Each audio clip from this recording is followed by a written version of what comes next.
स्वर्गलोक, पितृलोक और पुनर्जन्म का रहस्य गरुड़ पुराण के आधार पर प्रस्तावना। सनातन धर्म के शास्त्रों में मृत्यु और उसके बाद की यात्रा का अत्यंत रहस्यमय और गूढ़ वर्णन मिलता है। यह रहस्य आम मनुष्य के लिए अदृश्य रहता है, किंतु गरुड़ पुराण ने इसका रहस्य उद्घाटन किया है। इसमें बताया गया है कि जीव की आत्मा मृत्यु के बाद किस प्रकार शरीर का परित्याग करती है, यमदूत उसे कहां ले जाते हैं, कौन से लोक में वह पहुंचती है, पितृलोक और स्वर्गलोक का क्या स्वरूप है तथा किस प्रकार पुनर्जन्म की प्रक्रिया होती है। आइए अब हम क्रमवार इसका विस्तार से अध्ययन करें। 1. आत्मा का शरीर से प्रस्थान। गरुड़ पुराण कहता है कि जब मनुष्य का जीवन काल पूर्ण होता है या जब कर्म फल के अनुसार मृत्यु का समय आता है, तब आत्मा शरीर से अलग होने लगती है। मृत्यु के समय प्राण धीरे धीरे शरीर के अंगों से निकलकर हृदय में केंद्रित होते हैं। यमदूत उस आत्मा के समीप खड़े होकर उसके शरीर को छोड़ने की प्रतीक्षा करते हैं। जब अंतिम श्वास निकलती है, तब आत्मा सूक्ष्म शरीर धारण करके बाहर निकलती है। यहां से उसकी यात्रा प्रारंभ होती है, जो उसे पाप पुण्य के अनुसार विभिन्न लोकों की ओर ले जाती है।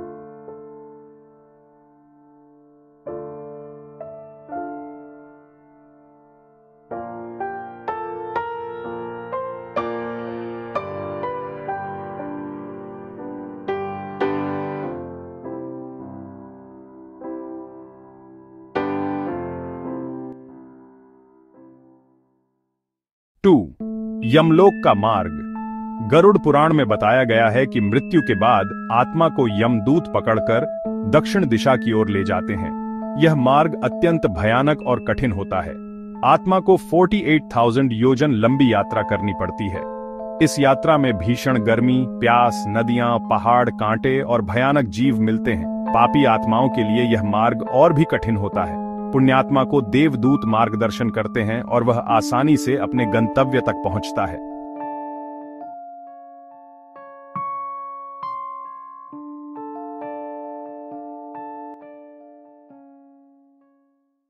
थ्री, स्वर्गलोक का स्वरूप।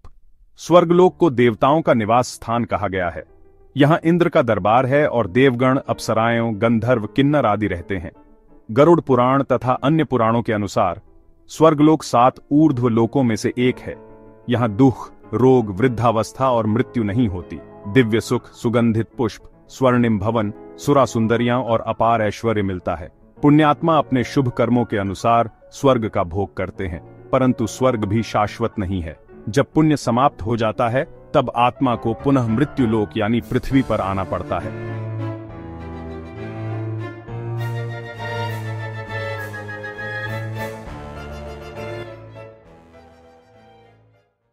4.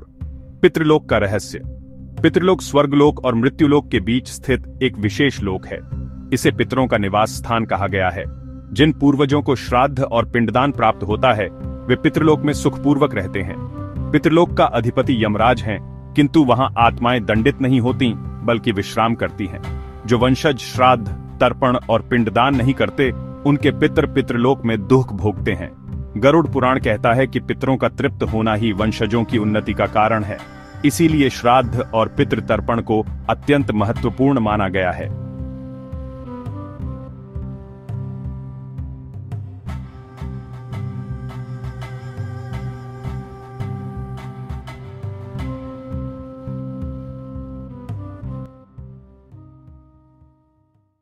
फाइव, नरक और पापों का दंड।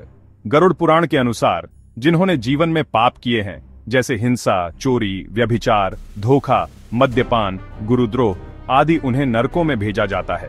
नरक 21 प्रकार के बताए गए हैं। प्रत्येक नरक में विशेष प्रकार की यातनाएं हैं। यमदूत पापियों को वहां ले जाकर उनके पाप के अनुसार दंड दिलाते हैं। नरक की यातनाएं समाप्त होने के बाद आत्मा या तो पितृलोक जाती है या पुनः पृथ्वी पर जन्म लेती है। 6. पुनर्जन्म की प्रक्रिया। पुनर्जन्म का सिद्धांत सनातन धर्म का आधार है। गरुड़ पुराण में कहा गया है, आत्मा अमर है, केवल शरीर बदलता है। जैसे मनुष्य पुराने वस्त्र त्याग कर नए वस्त्र पहनता है, वैसे ही आत्मा नया शरीर धारण करती है। किस योनि में जन्म मिलेगा, यह कर्मों पर निर्भर करता है। पुनर्जन्म के प्रमुख आधार सत्कर्म, अच्छे कर्म करने वाला देव योनि या मनुष्य योनि में जन्म लेता है। मध्यम कर्म, सामान्य जीवन जीने वाला पुनः मनुष्य के रूप में जन्म लेता है। दुष्कर्म, पाप करने वाला नरक भोगने के बाद तिर्यक योनि पशु पक्षी कीट पतंगे में जन्म लेता है। अत्यधिक पाप उसे चांडाल, राक्षस या दीन दुखी जन्म प्राप्त होता है।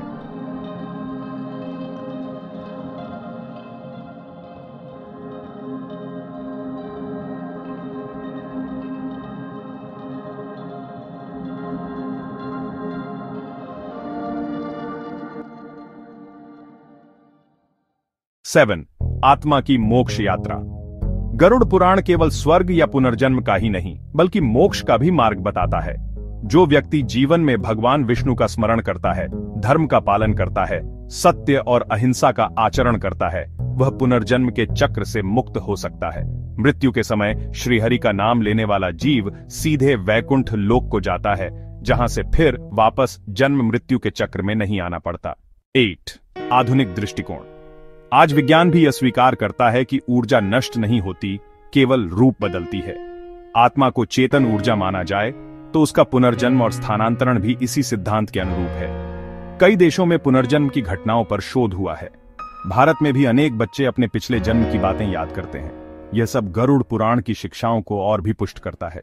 9, पितृलोक और वंशजों का कर्तव्य। गरुड़ पुराण स्पष्ट कहता है कि यदि वंशज अपने पितरों के लिए श्राद्ध और पिंडदान नहीं करते तो पितृ त्रिषित और कष्ट में रहते हैं।